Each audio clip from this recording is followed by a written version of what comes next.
karena di tangan individu lah gitu ya, akhirnya informasi itu di-share. Ini sebenarnya sudah jauh lebih baik ditangani. Tetap kita sampaikan datanya, kita tetap lihat sumber informasi yang kredibel. Mari kita share barangkali setelah kita baca. Maraknya informasi hoaks yang beredar di masyarakat mempersulit penanganan pandemi COVID-19 di Indonesia. Sejumlah narasi provokatif yang muncul di tengah publik justru mengganggu kerjasama pemerintah dengan masyarakat dalam upaya perlawanan terhadap pandemi COVID-19, terutama varian Omikron. Beredarnya informasi hoaks ini bukan hanya dari akun-akun anonim saja, tetapi juga muncul dari tokoh-tokoh yang terdidik. Alhasil, banyak masyarakat yang percaya terhadap informasi hoaks tersebut. Pemerintah sendiri terus berupaya meliterasi masyarakat untuk tidak mudah percaya terhadap berbagai informasi hoaks terkait pandemi tanpa kajian yang objektif. Literasi ini diperlukan untuk meredam penyebaran sejumlah informasi hoaks terkait pandemi. Untuk itu, kali ini kita akan mendapatkan pandangan dari Associate Professor at Public Policy and Management Program Monash University Indonesia, Ika Karina Idris PhD, terkait penyebaran berita hoax terkait COVID-19, terutama varian Omikron. Mari kita simak untuk menjadi literasi bagi kita bersama.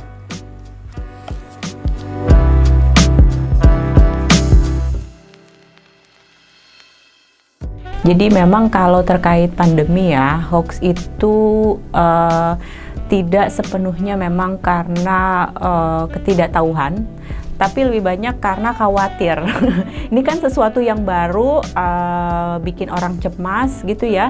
Dan sebenarnya reaksi awal masyarakat itu memang kalau mau berbagi informasi itu kan karena memang mereka concern atau khawatir terhadap keluarga, teman gitu ya. Jadi sebenarnya apapun informasi pas di awal itu akhirnya di-share semua gitu ya. Jadi walaupun nggak dicek dulu barangkali, atau walaupun misalnya tips-tips kesehatan gitu ya yang memang belum diketahui kemanjurannya itu banyak di-share.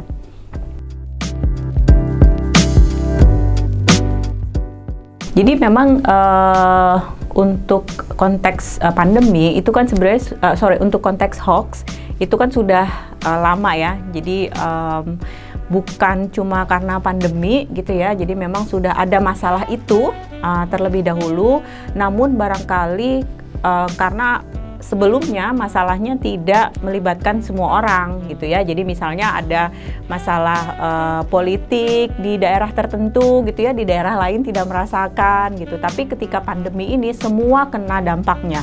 Mulai dari mereka yang kaya, yang miskin gitu ya, mulai mereka yang di kota sampai di desa itu semua terkena dampaknya, sehingga amplifikasi informasi gitu ya, penyebar luasan informasi apapun itu jauh sangat lebih masif. Dan yang kedua adalah ketika pandemi ini kan kita dipaksa semuanya online. Jadi orang akhirnya selain juga pemerintah membangun lebih baik akses infrastruktur internet, tapi orang juga akhirnya jauh lebih terhubung gitu kan. Dengan jauh lebih terhubung, dia akhirnya jauh lebih bisa share informasi. Apalagi kita di rumah ya, di rumah aja, jadi mau nggak mau itu adalah media kita untuk berbagi informasi. Jadi barangkali itu penyebabnya selain pandemi itu sendiri.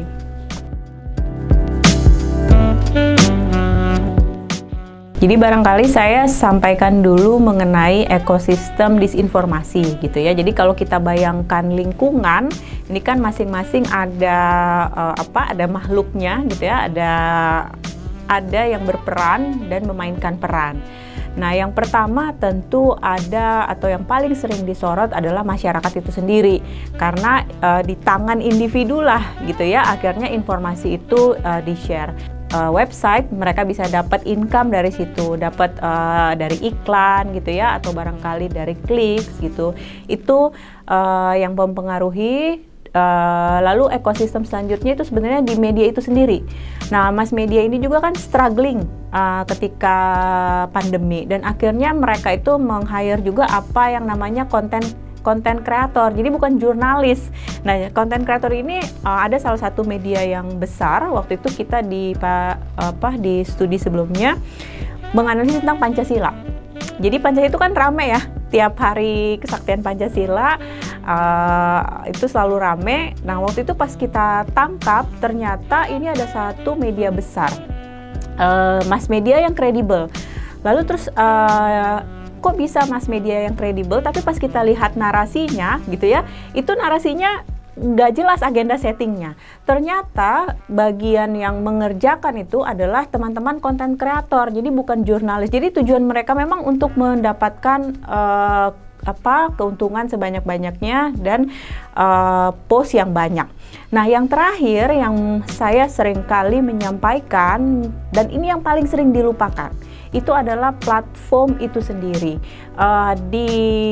Kalau teman-teman barangkali mengamati di berbagai negara seperti di Amerika, di Australia, platform Facebook gitu ya, atau Facebook ini kan dia punya Instagram, punya WhatsApp gitu ya, dan platform digital yang lain itu sudah sering dipanggil karena turut menyebarkan atau sistem algoritma mereka itu akhirnya membuat orang terkurung dalam filter bubble dan akhirnya memang itu menjadi lahan yang subur untuk penyebaran disinformasi.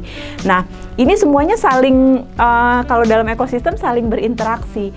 Cuma yang kita kalau tadi tanya penyebabnya lalu bagaimana, memang yang kita fokuskan gitu ya, kita ini kalau saya boleh bilang baik government, baik akademisi, baik CSO atau komunitas itu memang banyaknya fokus ke individu. Karena itu yang paling terlihat gitu ya, yang paling terlihat, terus paling mudah lah barangkali kita untuk lakukan literasi gitu ya. Ini kan banyak sekali gerakan-gerakan literasi. Tapi yang menurut saya masih kurang gitu ya, itu adalah pertama, misalnya kalau dari Dewan Pers, ya ini mau diapakan media abal-abal gitu ya. Ada yang media abal-abal, tapi ada juga yang dari media kredibel, itu mau diapakan. Nah, itu harus ada policy sendiri. Dan yang terakhir itu adalah dari platform. Kalau saya melihat sejauh ini kita masih termasuk, kita ini maksudnya Indonesia ya, kita masih termasuk yang cukup ramah ya terhadap platform gitu ya. Sedangkan negara-negara yang lain itu sudah diminta tuh platform benerin kebijakannya, jangan sampai fake news atau misinformasi ini beredar dengan jauh lebih cepat. Jadi saya sempat mengamati juga untuk penyebaran informasi terkait dengan Omikron ini. Memang masih ada gitu ya, ada barangkali yang sifatnya itu menimbulkan kekhawatiran. Tapi in general kalau saya lihat toposnya ini sebenarnya sudah jauh lebih baik ditangani. Jauh lebih baik ditangani itu artinya informasi-informasi yang engagementnya tinggi, baik itu aktif engagement maupun pasif engagement ya. Aktif engagement tuh orang aktif mendiskusikannya, itu adalah informasi yang kredibel dari pemerintah. Dan pemerintah juga kalau menurut saya ini barangkali sudah belajar dari yang sebelumnya. Jadi mereka jauh lebih sigap tuh. Misalnya kita harus waspada. Kalau dulu kan masih ada komunikasi dari pemerintah itu yang akhirnya memang menjadi lahan untuk di spin gitu ya, untuk jadi misinformasi. Contohnya gini, pas awal-awal kan ada pejabat-pejabat yang bilang dengan minum jamu gitu kan. Ada misalnya seremonial yang ketika penyintas pertama sembuh gitu ya, dibikin seremonial, atau barangkali informasi-informasi terkait koordinasi. Misalnya paling sering ini bentar lagi nih kita mau libur lebaran gitu ya. Nah dulu kan itu Natal, Tahun Baru, Lebaran itu kan kebijakan ganti-ganti, nggak saling barangkali iya saling tapi berbeda-beda statement. Nah itu yang perlu diperbaiki. Tapi sekarang Omikron ini menurut saya jauh lebih baik dibandingkan di awal-awal. Barangkali juga kita udah karena dihantam gelombang kedua sudah belajar, jadi statement-statement itu jauh lebih baik. Nah, yang selain Omikron yang masih ada itu sebenarnya adalah terkait dengan vaksinasi atau imunisasi gitu ya. Nah, ini bukan problem karena ada pandemi. Dulu sebelum pandemi kita ada namanya diphtheria outbreak. Jadi DPT ya. Jadi semuanya diimunisasi gitu kan, termasuk di Jakarta waktu itu udah ada tuh sebenarnya yang tidak percaya dengan imunisasi gitu kan. Nah, tapi di awal memang ada kalau di riset saya itu kita memang sudah ada narasi besar stigmatisasi juga terkait dengan anti China. Apalagi ini kan dari negara tersebut gitu ya, dan ini sebenarnya bukan khas Indonesia. Memang itu ada di semua negara gitu ya. Dan ketika ada imunisasi gitu, vaksinasi, terus vaksinnya dari mana, lalu makin menjadi bahan untuk orang-orang membuat disinformasi dan misinformasi. Di awal juga kita sempat tidak terlalu bagus ya pemerintah itu komunikasi publiknya, karena ada statement misalnya mau itu ada kandungan babinya itu harus tetap divaksinasi. Nah, itu kan jadi kontraproduktif terhadap narasi yang sedang dibangun. Tapi saya melihat khususnya untuk Omikron ini kayaknya lebih udah belajar gitu ya, sehingga kalau kita analisis statement-statement itu sudah lebih bisa meningkatkan kepercayaan publik lah.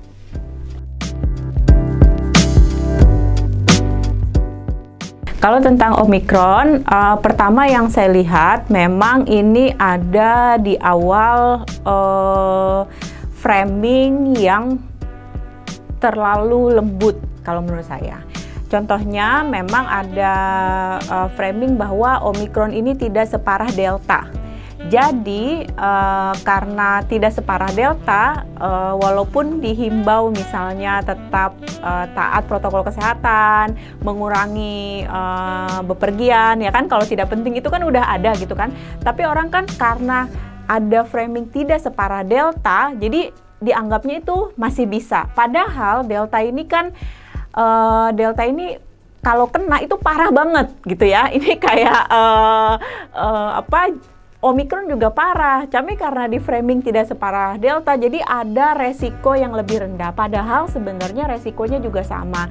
Nah, barangkali terkait dengan Omikron ini, kalau framingnya sudah seperti itu, baiknya kita bangun lagi bahwa misalnya okupansi di rumah sakit itu seperti apa. Jadi tetap kita sampaikan datanya, walaupun misalnya kebutuhan oksigen seperti apa, di rumah sakit seperti apa. Jadi orang-orang tidak terjebak dalam framing tidak separah Delta, berarti kita tetap boleh beraktivitas gitu.